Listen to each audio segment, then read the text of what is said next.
Hello, I'm Merrill Hoopengardner, the president of NTCIC. NTCIC is the tax credit investment subsidiary of the nonprofit National Trust for Historic Preservation. NTCIC is a tax credit syndicator for historic tax credits, and we also raise money through the federal New Markets Tax Credit and Solar Tax Credit programs. I also moonlight as the chair of the Federal Historic Tax Credit Coalition. So I wanted to give folks some updates today, both about NTCIC's work and the coalition's work, and how you can get involved with us in public policy efforts to improve and enhance the historic tax credit. First, I might as well go ahead and introduce you to some of my home surroundings.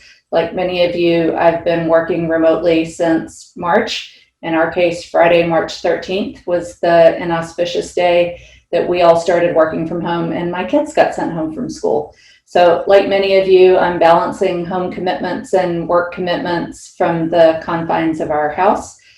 So I've got little reminders of my 9-year-old's Lego prowess and our passion for Duke basketball, even though we didn't have March Madness this year. And we're fortunate that we can do so much work online to stay connected to our staff and our families and the projects and project sponsors that we support and the investors that we work with around the country.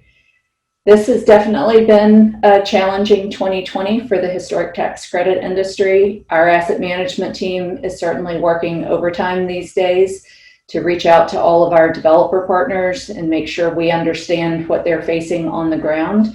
We have over 100 projects under asset management supervision right now, everything from projects just starting construction to ones that are fully stabilized and trying to adapt to changing community conditions as we see varied conditions across the country in our nationwide portfolio.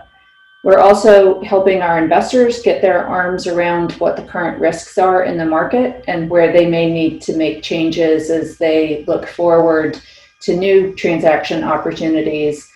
Certainly trying to pull together deals these days is challenging with changes to investor appetite in the market and slowdowns that we see related to construction and availability of labor, and developers making sure they can put together a project that is both fully sourced and that they know that the long-term operations options are still viable given the changing conditions in their communities.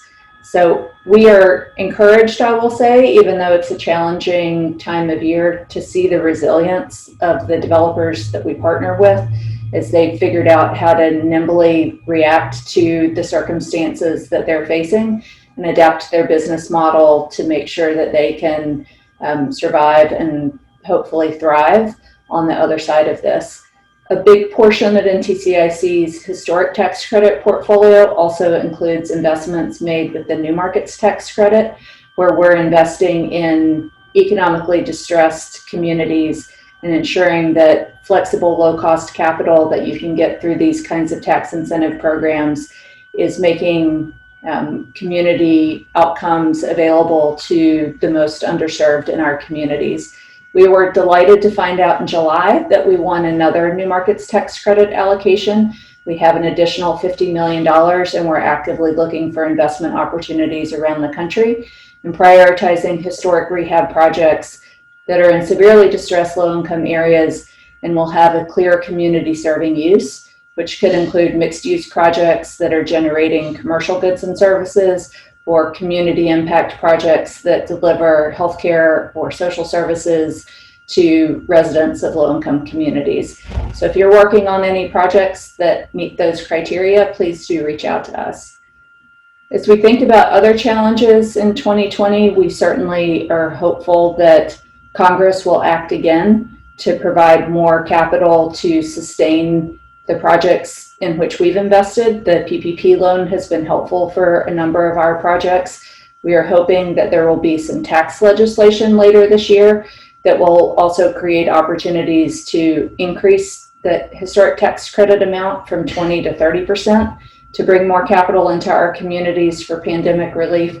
And looking further ahead, we have plans to improve the long-term value of the historic tax credit with some of the provisions in the tax code that would make the credit more available for projects with nonprofit sponsors, that would make more buildings eligible by changing the substantial rehab test, and would bring more value to projects by eliminating the basis adjustment.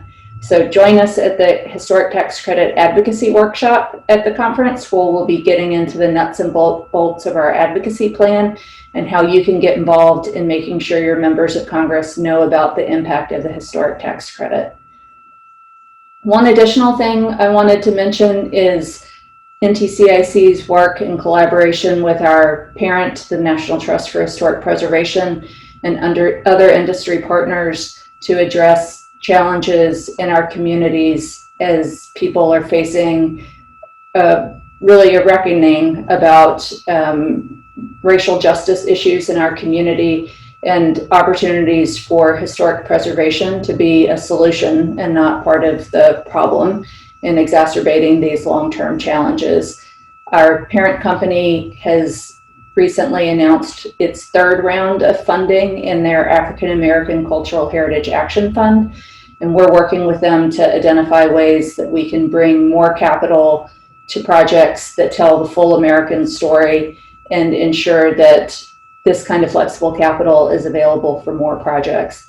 As you may know, fewer than 10% of properties on the National Register of Historic Places, the kind of projects that we finance using the historic tax credit, include the history of women or people of color. So we'll also be looking for opportunities to engage with policymakers and regulators to ensure equal access to the kind of capital that's available through the historic tax credit.